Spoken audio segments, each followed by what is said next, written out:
demo was running live. That kind of spoke for itself. I'm going to invite Rod back up for some closing comments. Before I do, I'd like to point out that there is a pretty special team at VMware and VMware, the company, that kind of made this all happen. They've worked incredibly hard over the last 3 weeks to get this thing out.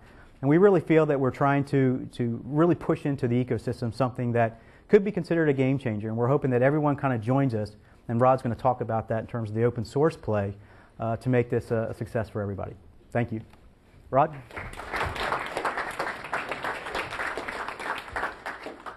Thanks, Derek. So, I hope you agree the technology is very exciting, and I think, we've seen some of the potential. And, I think that a lot of people at VMware have done a fantastic job. So Mark and Derek and their team, the Spring team, there's been a range of folk at VMware who have come together to make this great. But part of the vision is we don't do it alone.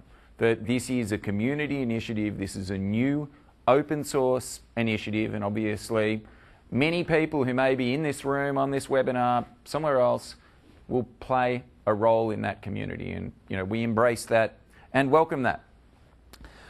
The Cloud Foundry source code is published under the Apache license version 2. This is, of course, the license that we chose for the Spring framework, and it has been extremely successful with Spring and many other projects in terms of encouraging a large and diverse community of different interests and motivations. So check out cloudfoundry.org, and we will be governing the Cloud Foundry community using the same kind of principles that have served us well around Spring. But here I'd like to make another point.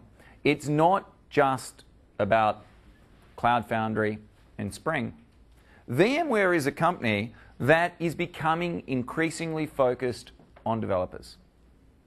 Developers, as we've said earlier, care about open source. Modern technologies that matter to developers are typically open source.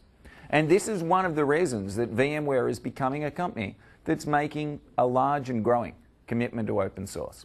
Obviously, the acquisition of SpringSource around 18 months ago was a game changer in this respect, but it is certainly not the only thing that VMware has done with open source. So with SpringSource came an involvement in the Apache community, the Eclipse community, and then beyond that, VMware became involved in the Redis community, the Rabbit community, and now is establishing what will become an extremely important new community around OpenPaaS with Cloud Foundry.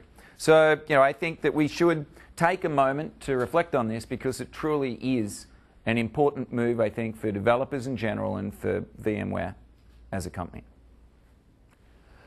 We are, of course, very short on time. I do thank you greatly for your patience and hope it's been worth your while. So what I'd like to conclude with is talking about, what happens next. So it's great to have a launch. You've seen what the technology can do. How do you get involved? Well, the first thing I would encourage you to do is go to cloudfoundry.com and sign up. So sign up for the service, and it's currently first come, first served, so the sooner you do that, the better.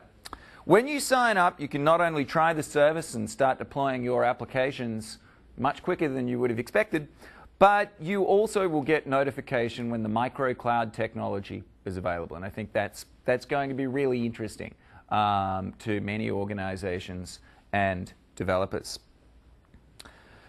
Secondly, you can go to cloudfoundry.org and you can get hold of the code. And we strongly encourage you to do that. The code is available also on GitHub.